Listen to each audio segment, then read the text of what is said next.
We are in a sermon series called Me and My Family. Because we believe that families are important to God. We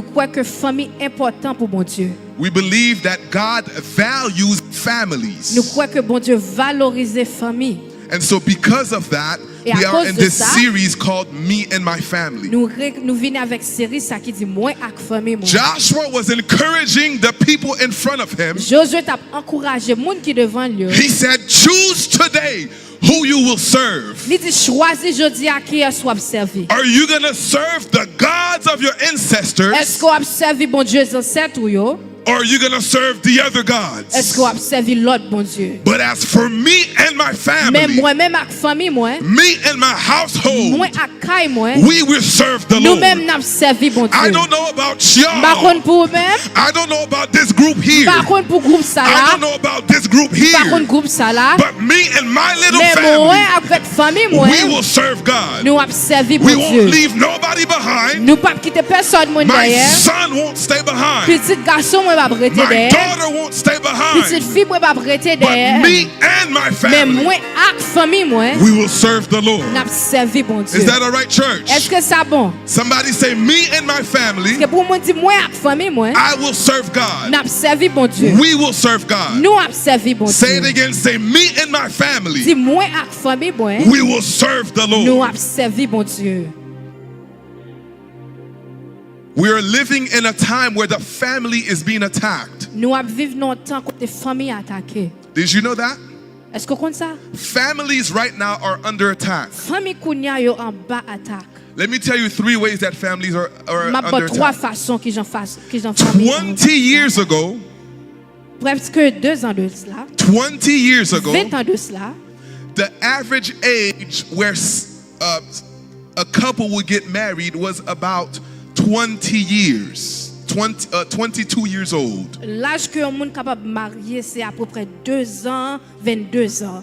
So about 20 years ago, people were getting married, and they were maybe around 20, 22 years old, and they were getting married. 20 ans de cela à peu près l'âge monde marié c'est l'âge 22 ans. Today, people are getting married at around 31, 32 years old. Kounya moun a marié dans l'âge 30, 42 ans. And so there is a delay for families to be formed, or families to be born. Ça veut dire que vinn gen un retard pour famille capable grandir et former famille. And anyone who understands biology, et monde qui comprend biologie, it naturally means if people are getting married later in life, ça veut dire que moun a marié tard dans la vie, then there's less chances to actually form a natural family. Il y a moins chance pour former une famille naturelle. And so people today now, they are waiting until they get the perfect house. Moun attend kounya le jeune kay parfait. They are waiting until they get the perfect career.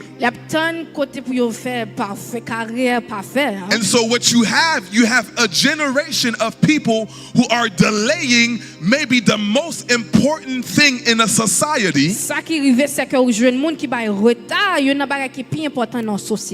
is the family. famille. So the question to ask is, what is going to happen in the next 20 to 30 years? Question pour nous poser qui ça va arriver dans 20 ans, 22 ans qui venir. At what age range are people going to get married in the next 20 to 30 years? À quel âge moun pral marier dans année qui venir 20 22 ans? So you have to pay close attention to these demographics. Because I believe it's an attack against the family. The second way that you know that the families are being attacked is that we are sexualizing our children. At the age of 5, 6, and 7, de l'âge 5 à 6 ans, if you go look in a library of an elementary school or even a middle school, you will see that at that age they are teaching them about sexuality. And sometimes what they are teaching the children is without the consent of the parents.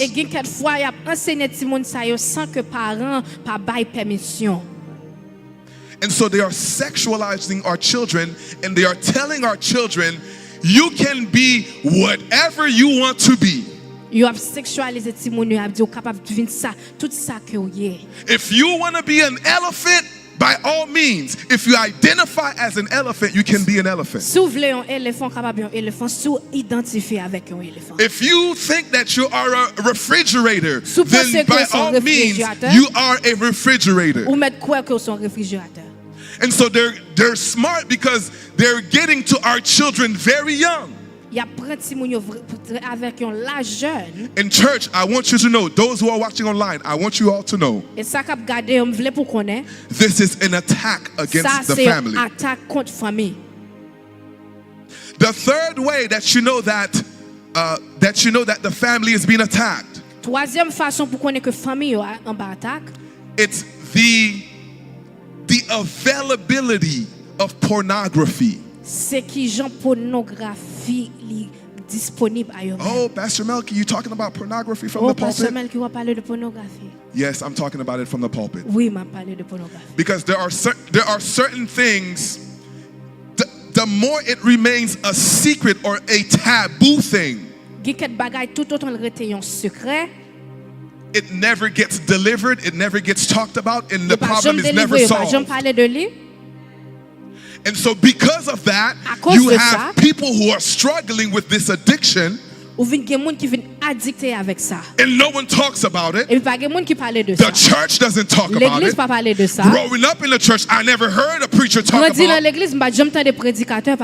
And so growing up, I'm struggling with some of these things. And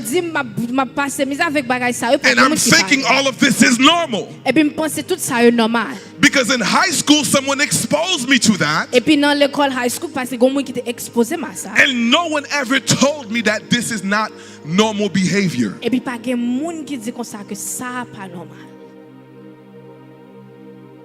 So what you have young men growing up with these images in their minds. You have young women who are growing up with these images in their minds. And now you have a generation growing up in a fantasy world. A fantasy world. And so the young man, he is okay with delaying marriage because he's pleasuring himself on his phone. The young woman, she is delaying this holy thing called marriage because of this thing is so accessible to anyone. With a phone, you have access to whatever you want. So this is at least 3 ways that you know that the family is being attacked. And I didn't even get to talk about the rate of divorce nowadays. Or the divorce mindset that's in our culture right now. I'm not even going to touch on that.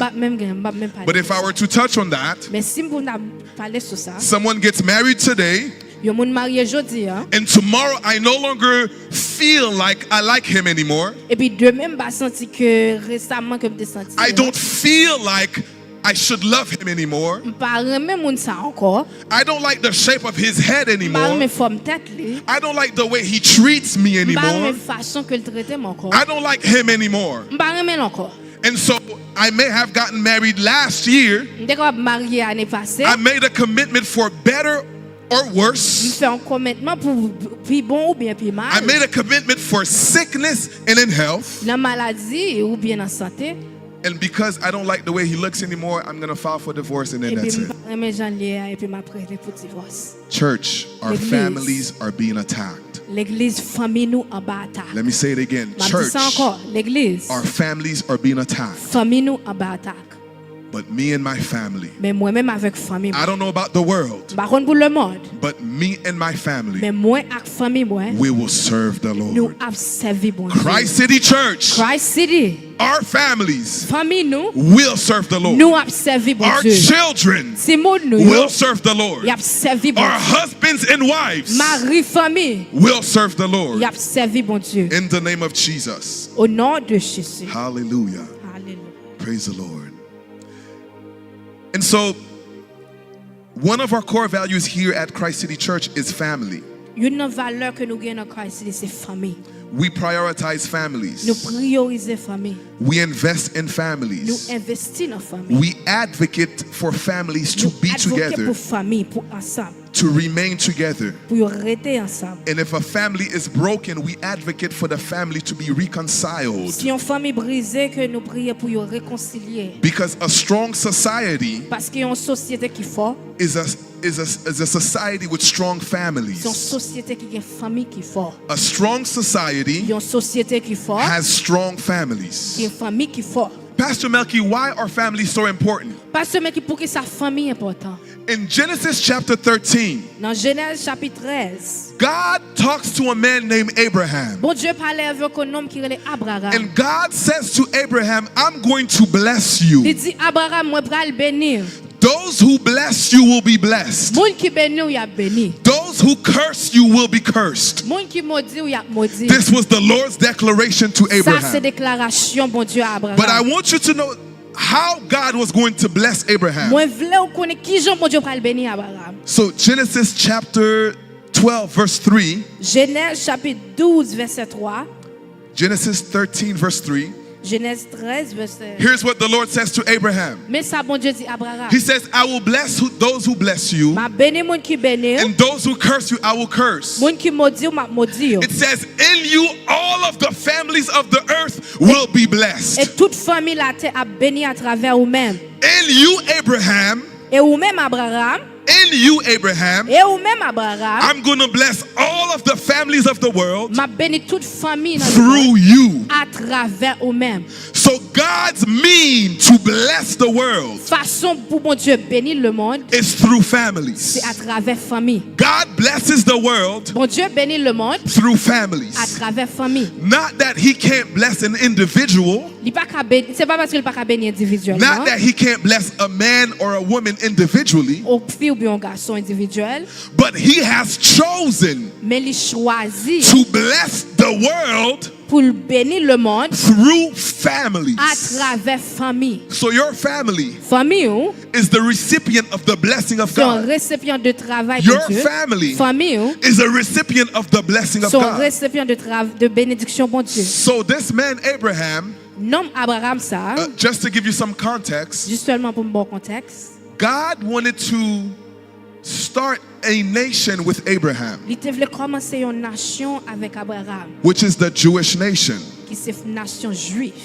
And so he called Abraham. He said, Abraham, I'm going to bless you. But my goal is not just to bless you. My goal is actually to use you to bless the whole world. Well, how did God want to bless the whole world? There was going to come through the line of Abraham. There was going to come a Messiah called Jesus Christ. And by faith in Christ, every family that believes in him would be blessed. Every family who believed in him would be blessed. So God's original intent for families was that he would bring out his blessing, but the vessel that he would use to carry out that blessing was families. This is why when you read in Matthew chapter 1, even the genealogy of Jesus, he had to use families for the Messiah to be born. He had to use Abraham. He had to use Isaac. He has to use prophets, all of the people that you see in Matthew 1, these are families that God had to use in order for the Messiah to come along. So families are very important to God. And families are also very important to Satan.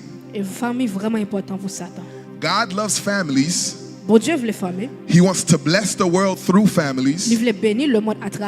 Satan also understands the power within families. Does that make sense, church?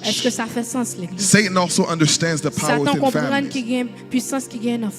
So the importance of families was that God wanted to bless the world through families. Because he said to Abraham, in you all of the families on earth will be blessed. All of the families would be blessed. Is that okay so far, church? Everybody's tracking with me. Now, as good as families are, as great of a blessing as families are, we all know that families can also be broken. Famille capable briser. We all know about dysfunctional families. We know that family can have conflict within one family.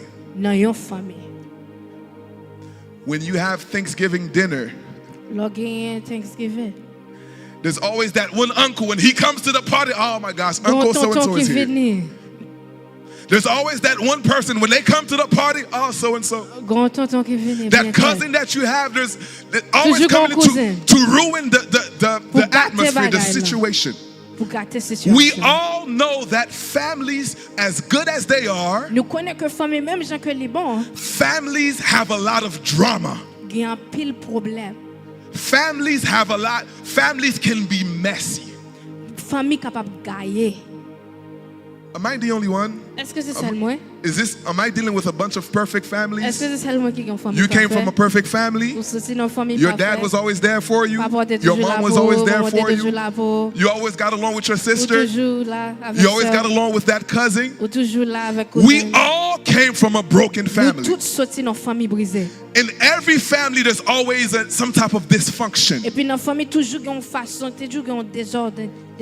Let me give you some examples. Those of you who grew up in a single parent household, that was a broken home, that was a broken family. If you grew up with a single mom, if you grew up with a single father,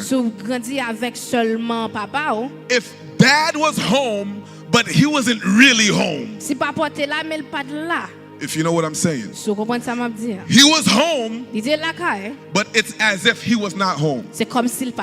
That's a broken family. If you grew up, mom was there, but mom wasn't really there. That's a broken family. If there was abuse in the home, you came from a broken family. If there was emotional abuse, that's a broken family. If there was sexual abuse and you went through that abuse, that's a broken home. That's a broken family. Let me give you some more examples. If there was alcohol abuse in anybody in your family, if there was sibling rivalry, between siblings, most likely then that was a broken home. If there was rivalries and jealousy in the home,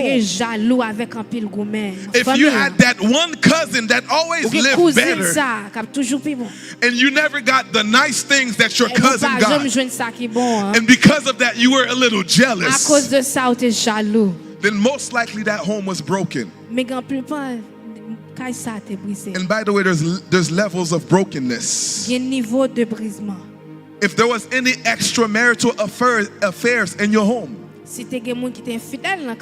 Like someone cheated on someone else in the home. That was a broken home. If there was any type of hatred or any type of jealousy within the family, then that was probably a broken and a messy home. And so we see that there's such a thing as broken homes. And some of us, we're still messed up as a result of the brokenness that was in the home. Some of us, we're married, but we don't know how to be a husband because our home was broken. Some of us, we're married, we're a wife, but we don't know how to be a wife because home was broken. Some of us, we don't know how to be a good brother because your parents showed favoritism towards your brother, and you've always held something against that brother. So families can get messy, church. Families can be very dysfunctional. And I will bet that 90 to 95% of people listening to me right now had some sort of brokenness in their home, had some sort of dysfunction growing up in your home. And so the question is, can God use you even though you come from a broken home? Can God still use you in your family even if you grew up in a broken home? That's the question this morning. And by the way, this book, which is called the Bible, full of broken families, full of dysfunctional families, full of conflict in a family. And we're going to look at some of them today. I'm going to scare some of you guys this morning. When you see some of the dysfunction in the lives of some of these people, you're going to look back in your Bible and say, wait, this is the holy book? This is the word of God? All I see here is dysfunction. All I see here is conflict. All I see here is hatred. But can God use people? Can God use families?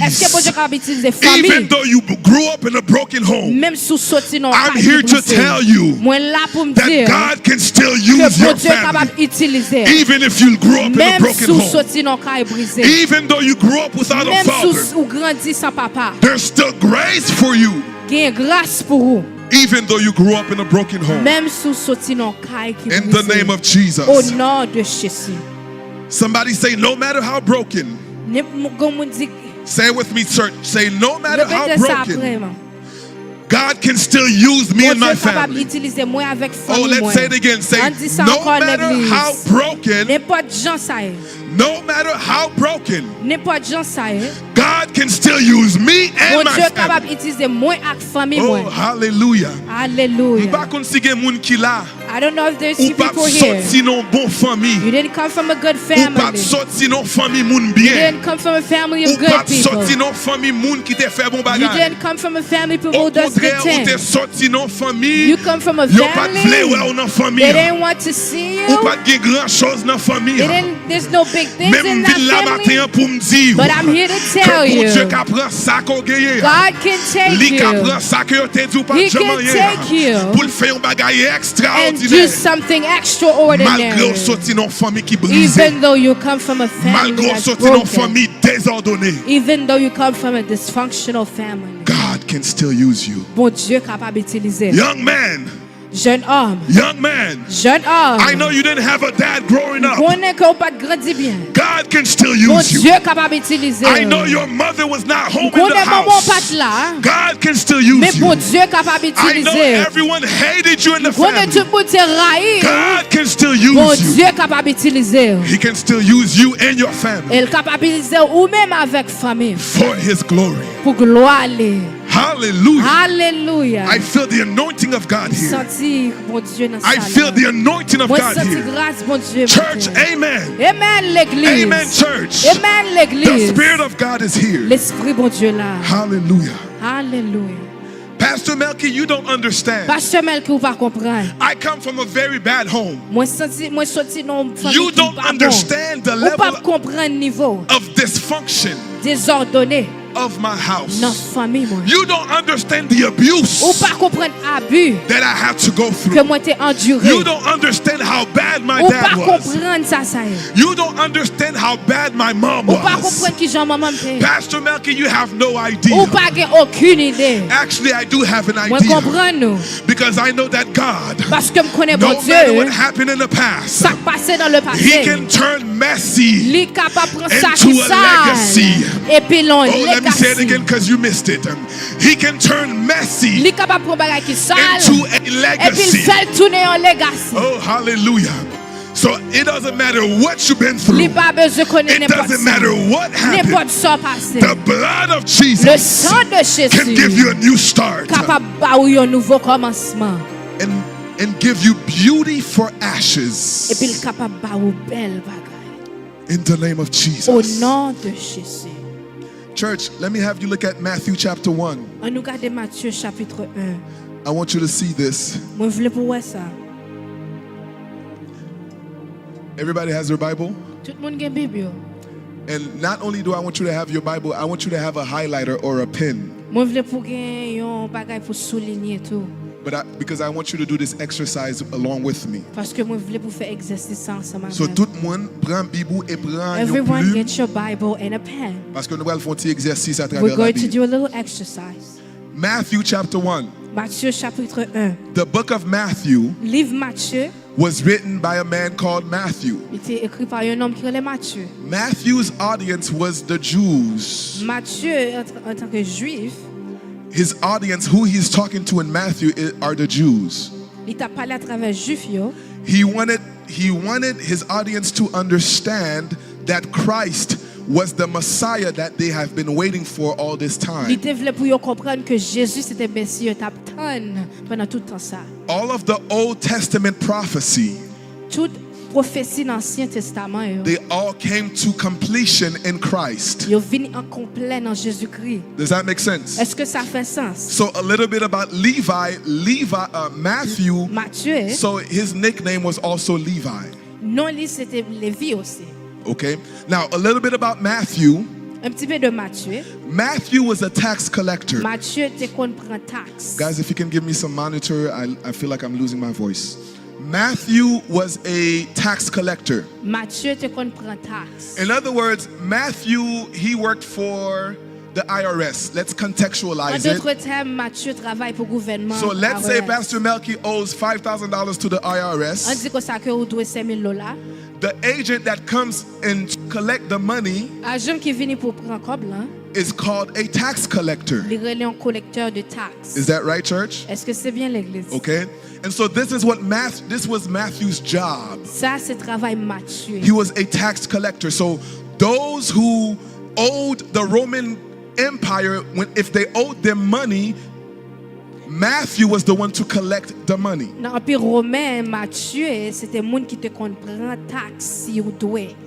Okay? And so because of that, no one likes a tax collector. Ça veut dire que pas de monde qui remet un monde qui collecte taxe. Even if you actually owe the money, même si vous doit yo, no one wants to pay taxes. Pas de monde qui veut payer taxe. Okay, so naturally they didn't like Matthew. Naturellement yo pas remet Matthieu. And also because to the tax collectors at the time, et à cause de ça, dans temps ça, the tax collectors would overcharge the people on the taxes. De taxes qu'on charge plus. They taxed the people over on the taxes that they collected. Yo charge plus de ça yo supposé payer.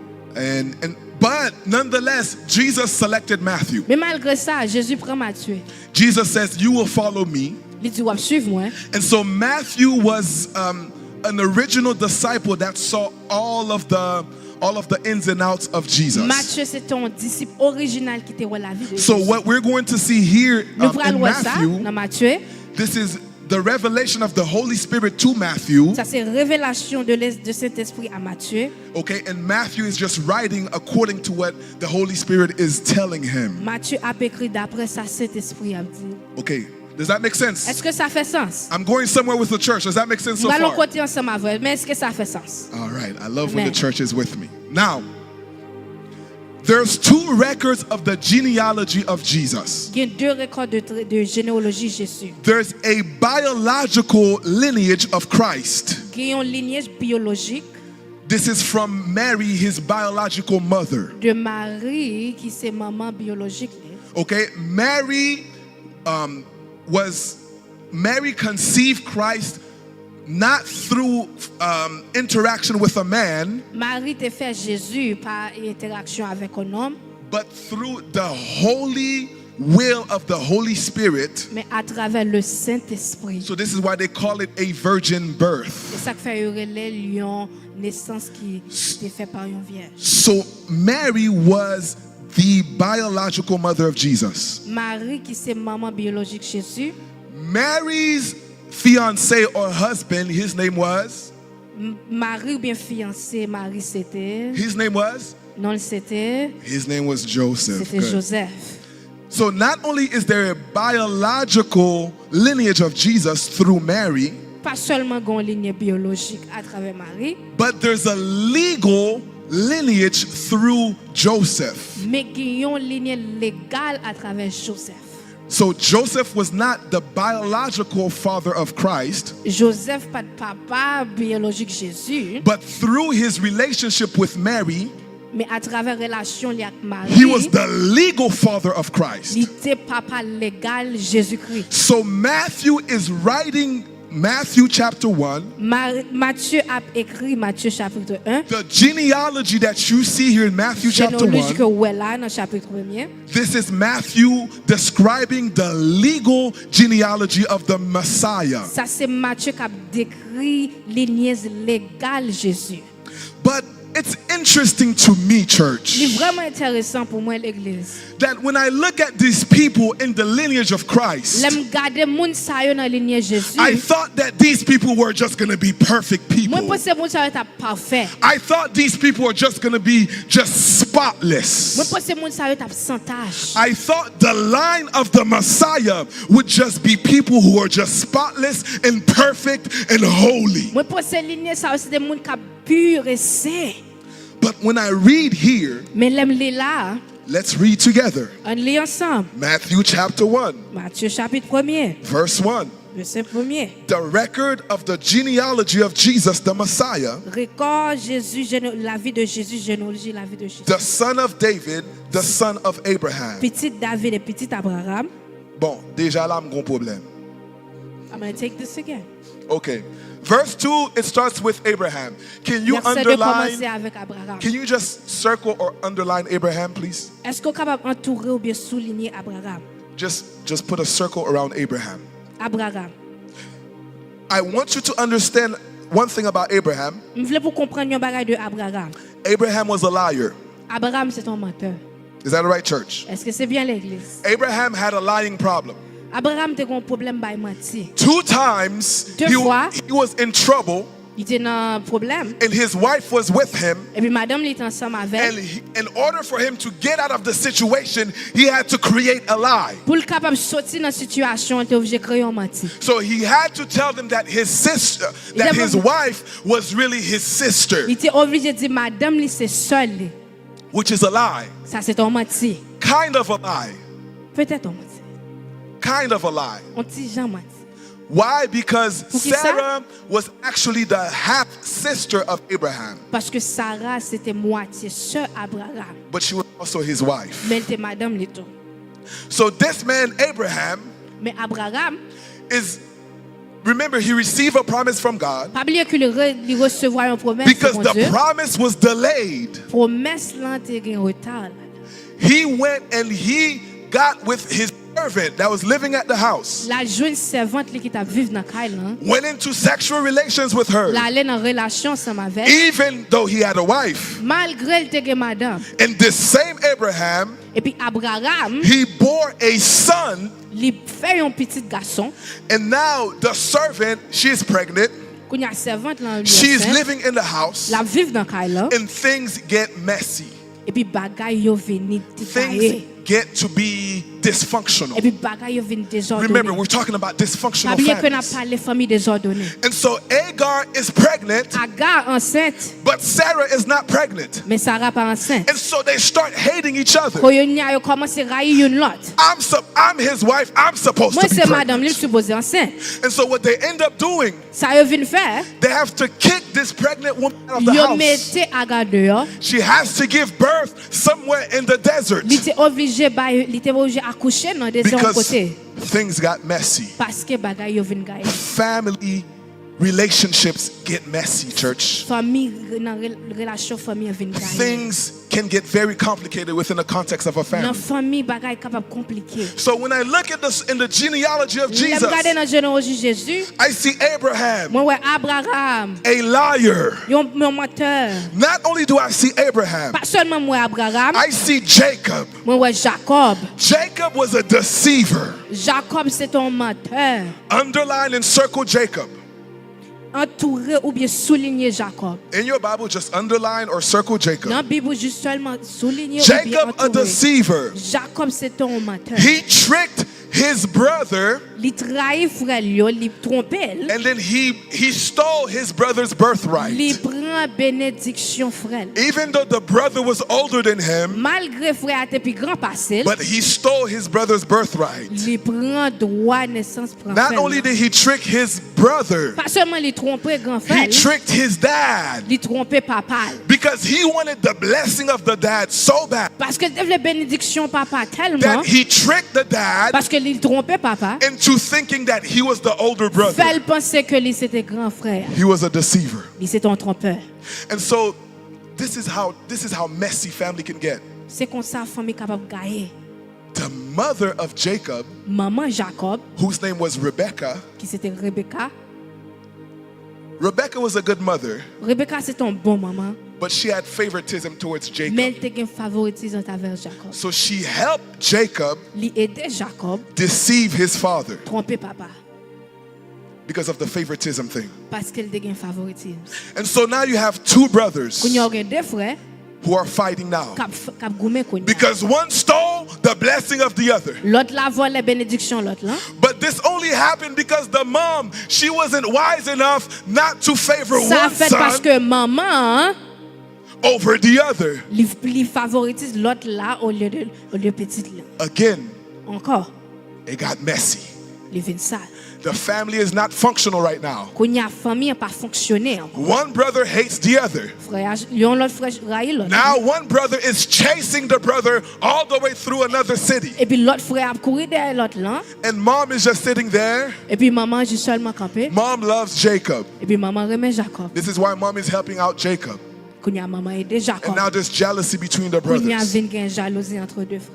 Messy family. Dysfunctional family. So we see Abraham, messy family. We see Jacob, messy family. And so Abraham was the father of Isaac, Isaac the father of Jacob. Verse 3, Judah was the father of Perez and Zariah by Tamar. Okay. Pour moun ki pa kon ki est ki Judah avec Terah. For those who don't know who Judah is, Judah c'était un homme. Judah was a man. Monsieur te aimé prostituée. He loved prostitutes. Li ale la dégager la avec un prostitué. You know, find one here and go there. Mais nak moun que la dégager là. But the person he went to. It's his daughter-in-law. C'est belle-fille. Belle-fille, monsieur. His daughter-in-law. Monsieur rentré dans relation avec une femme. Il rentré dans relation avec une femme. Qui sont prostituées. Who is a prostitute. And come to find out the woman's face was veiled. Et puis il vient apprendre que fille dame n'était voilée. And this is his daughter-in-law. Ça c'était belle-fille.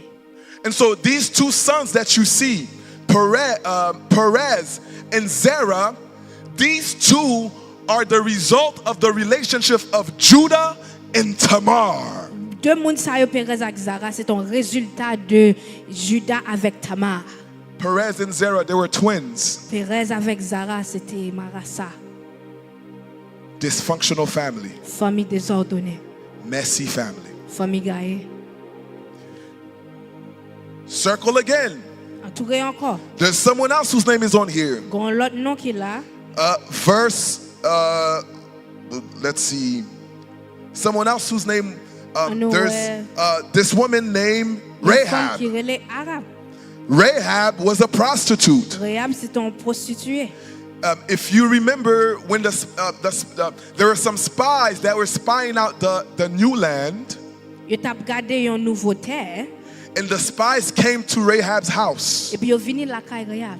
And by faith, Rahab received them in. Par la foi, Rahab recevoir yo. Because she had heard of the God of Israel. Parce que il tendait parler de bon Dieu So by faith, she received them in. Par la foi, il recevoir yo. But this is a woman who owned a brothel.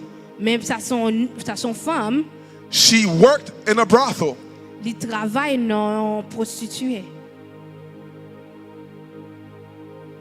But by faith she received the spies. Mais par la foi, il recevoir espionnage. And the spies went away and she said, when you guys come again, I want to come with you guys. I'm going to hang a red scarlet scarf on my window, which is symbolic of the blood of Jesus. That is red as blood that would save the world from its sin.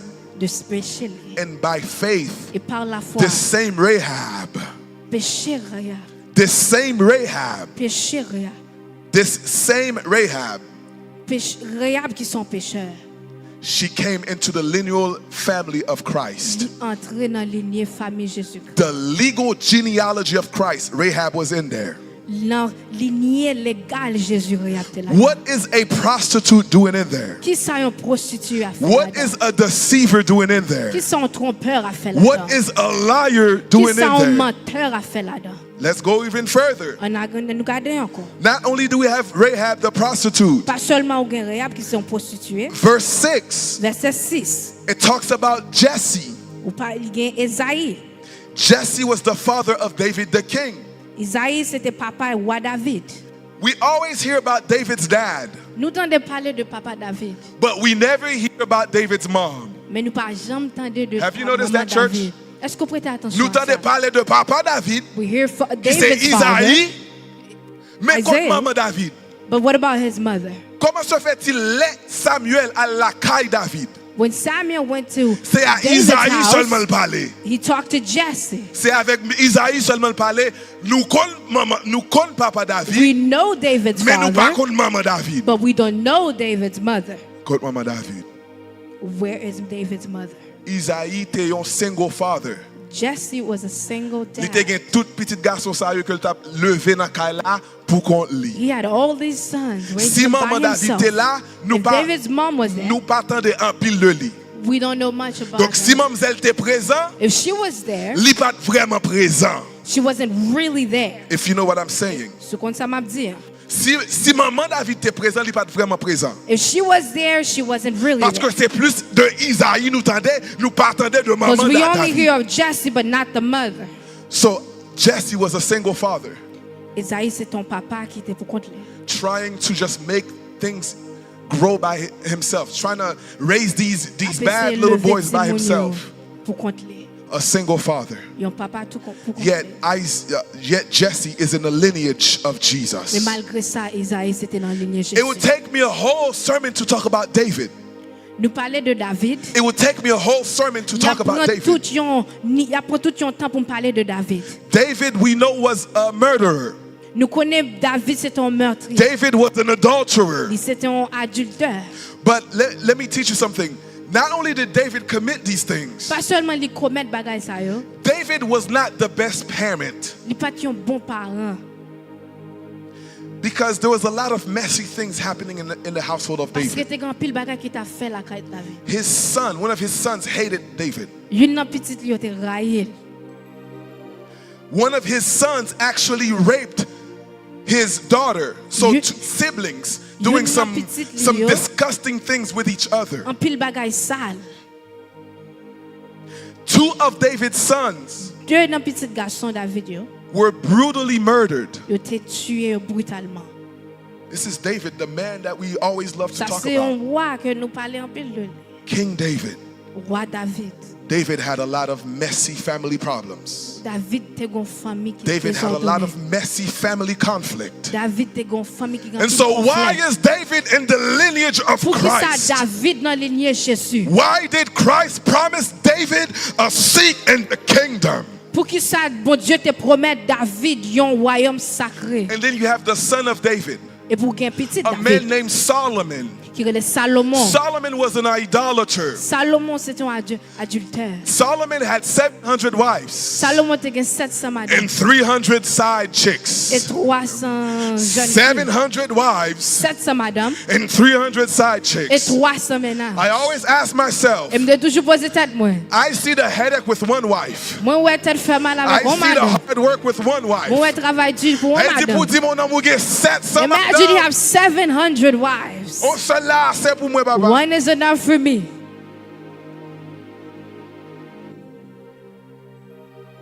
A lot of idolatry under Solomon. And then after that, you see the sons of Solomon. Are you still taking notes? Verse 7, Matthew chapter 1. Verset 7. We're talking about messy families. Matthew chapter 1. Matthieu chapitre 1. Verse 7, it talks about Solomon. Verset 7 parle de Salomon. Underline Solomon. Nous souligner Salomon. Then you have Rehoboam. Et pour gagner Robaram. You have Asa. Et pour gagner Abia. You have Jehoshaphat. Et pour gagner Josaphat. You have Hezekiah. Et pour gagner Ozias. Then you have Manasseh. Et pour gagner Manasseh. If I took some time to talk about Manasseh. Manasseh was one of the worst kings in the land of Israel. Manasseh was the type of guy who would offer up his own son as a sacrifice to idols. His own son as a sacrifice to idols. And so I don't have the time to go through all of these people on this list. All of these people, we have Hezekiah. You have Josiah. You have all of these people. Listen, church. God uses imperfect families. He uses imperfect families for his perfect will. Let me say it again. God uses imperfect families for his perfect will. And by the way, all of these names that you see, chaque nom moun ko wè nan Matthieu chapitre 1er. Every name that you see in Matthew chapter 1. Non, mais ce sont des familles que yo yé. They're not just names, but they're families. Parce que là yo dit Abraham fait Isaac. When they tell you Abraham had birthed Isaac. Est-ce que pour lui Abraham t'a écrit il fait Isaac? Did he have Isaac by himself?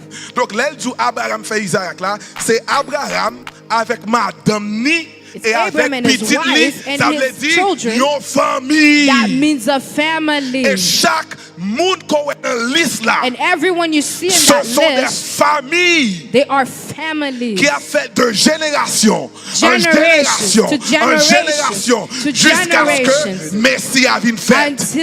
Until the Messiah was born. Mais ça qui est intéressant, c'est que moun sa yo, those people, yo pas parfait. They weren't perfect. Moun sa yo te gen problème dans famille yo. These people had problems in their families. Moun sa yo te gen problème cœur. They had heart problems. Moun sa yo te gen problème famille. They had problems of family. Moun sa yo pile nan yo te nan péché. They were in sin. Mais bon Dieu utilise moun sa yo. But God used those people nan imperfection yo. And their imperfection. Pour yon plan qui parfait. For a perfect will. Le plan pour le Messie vini. For the plan of the Messiah to come.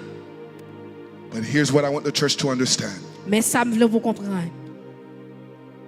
Toute famille ça yo vient égal à Christ le Messie. All these families equals to the Messiah.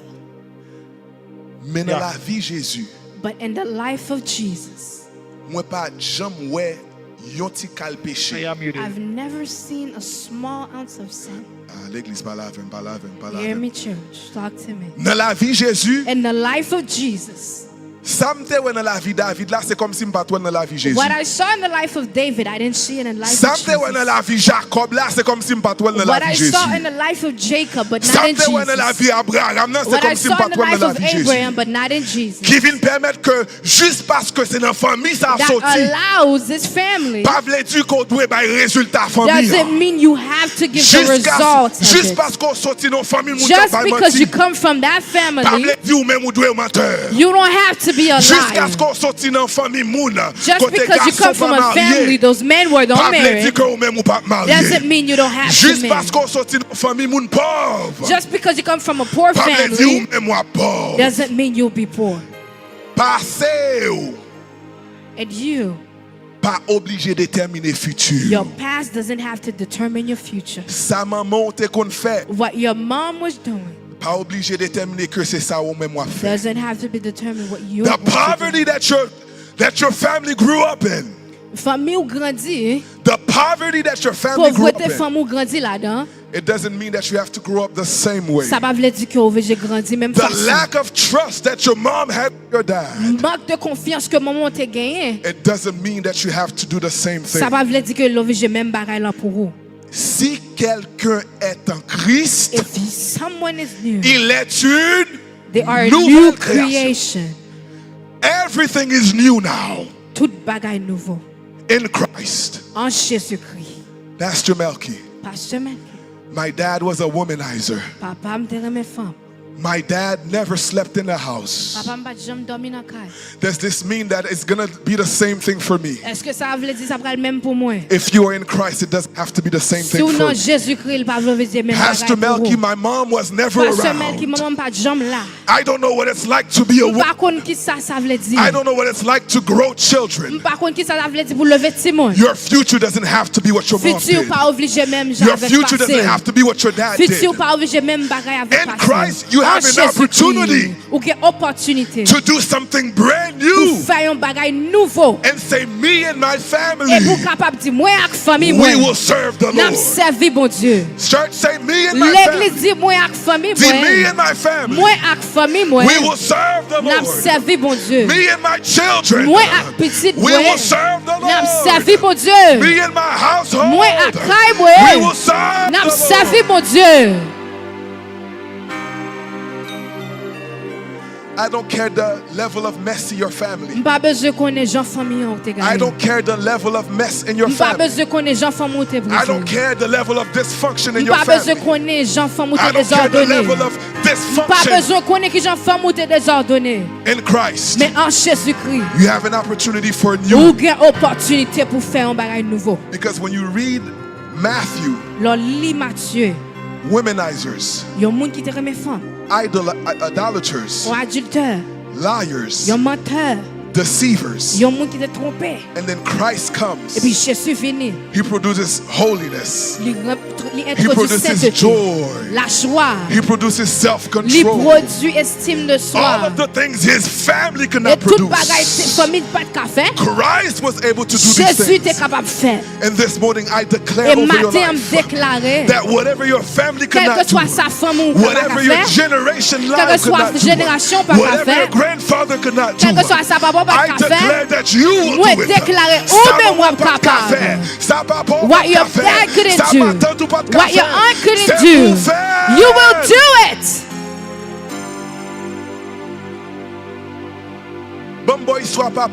I'm going to give you the whole story of my father. The father of my father was a witch doctor. They were raising him for a witch doctor. It was my dad who was supposed to carry the legacy. Comme next Ougan in line. The next witch doctor. Parce que bagay ça c'est de génération en These génération. things was from generation to generation. Et puis chaque année avant and every year before my dad goes to work, et avant l'école, before he goes to school, yo balion bain pour protéger.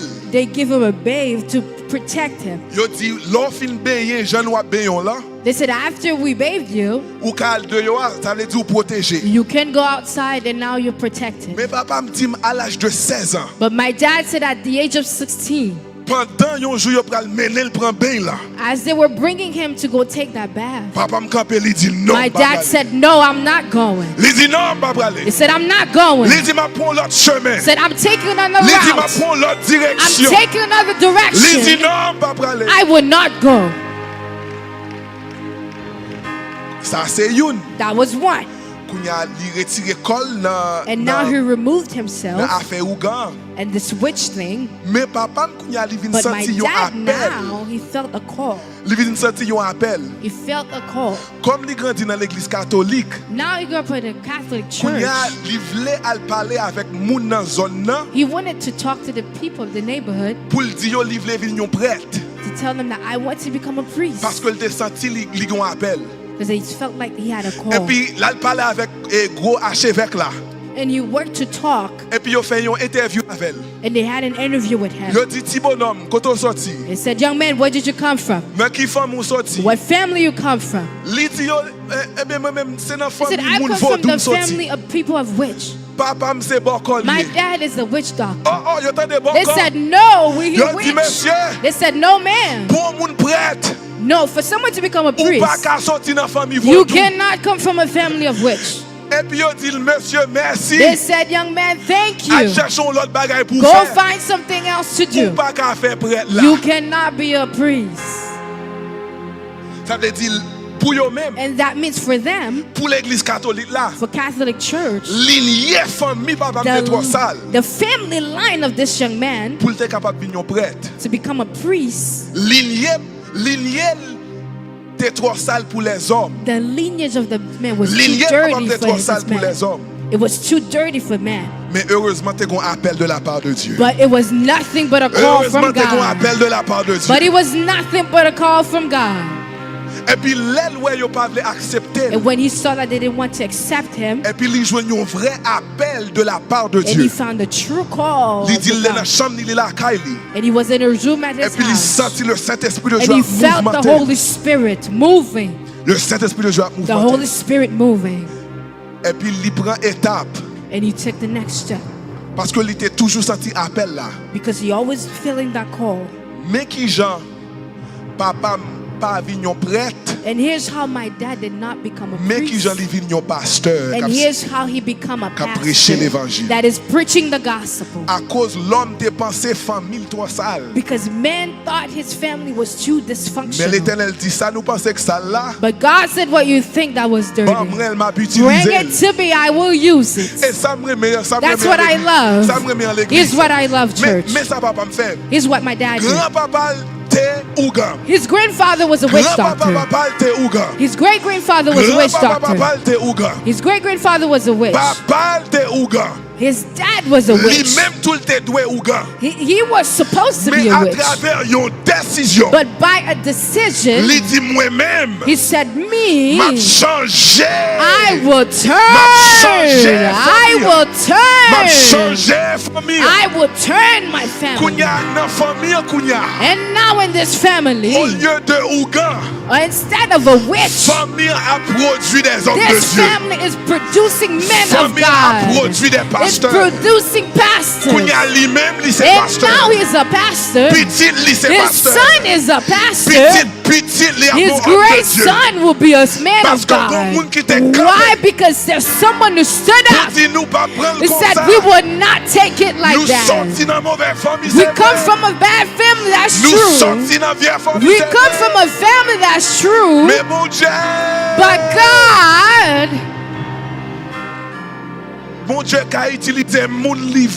God can use whoever he wants, the way he wants, whatever he wants. And he doesn't have to give an explanation to nobody, because he is a door in his own house. He does whatever he wants. Pastor Melchi, Pastor Melchi, my family is dysfunctional.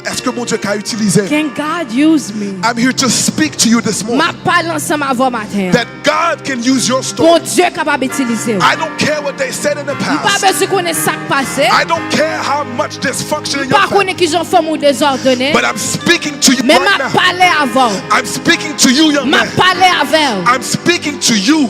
Parler avec. Under the power of the Holy Spirit. Puissance cet esprit. That God can use que bon Dieu capable utiliser. Right where you are. He can use you. Il est capable d'utiliser. Right where you are. N'importe côté. I have a phone here. Mon téléphone là. I have a pen here. Mon plume là. And I have glasses here. Et mon lunettes là. A phone. Mon téléphone. A pen. Mon plume. And glasses. Mon lunettes. If I just set them here, si météo là. Nothing's ever going to happen to them. Pas rien qu'à priver. If I just leave them here, si juste quitter là. Nothing is ever going to happen to them. Pas rien qu'à priver. The usefulness of these items façon ça yo is when they're in my hand. Then I can use them. The usefulness of the pen, it's when it's in my hand. I can use it. The usefulness of my glasses is when I take it with my hand and put it on my face. And it's the same way with you. By yourself, you can't do nothing. By yourself, you can't go anywhere. But when you're in the hands of God, when you're in the hands of the Master, He takes your story. He changes your story. He changes the past. He changes the generation of dysfunction. And He uses you for your glory, for His glory. But He goes through your life. This morning I was on an assignment to prove to you that if God can use Rahab, a prostitute, Rahab, a prostitute, she repented. She had faith in God. She allowed God to use her. And now in the line of Christ, you see this prostitute in the lineage of Christ. If God can use Rahab the prostitute, if God can use Joseph the deceiver, surely He can use you. Surely He can use your life. Surely He can use your testimony. Surely He can use your story. He can use you. It's never too late. I don't care how young you are. I don't care how old you are. With God, it's never too late. Just put your hands on it. Put yourself in the hands of God. Put yourself in the hands of God. He will use your story for the glory of His name.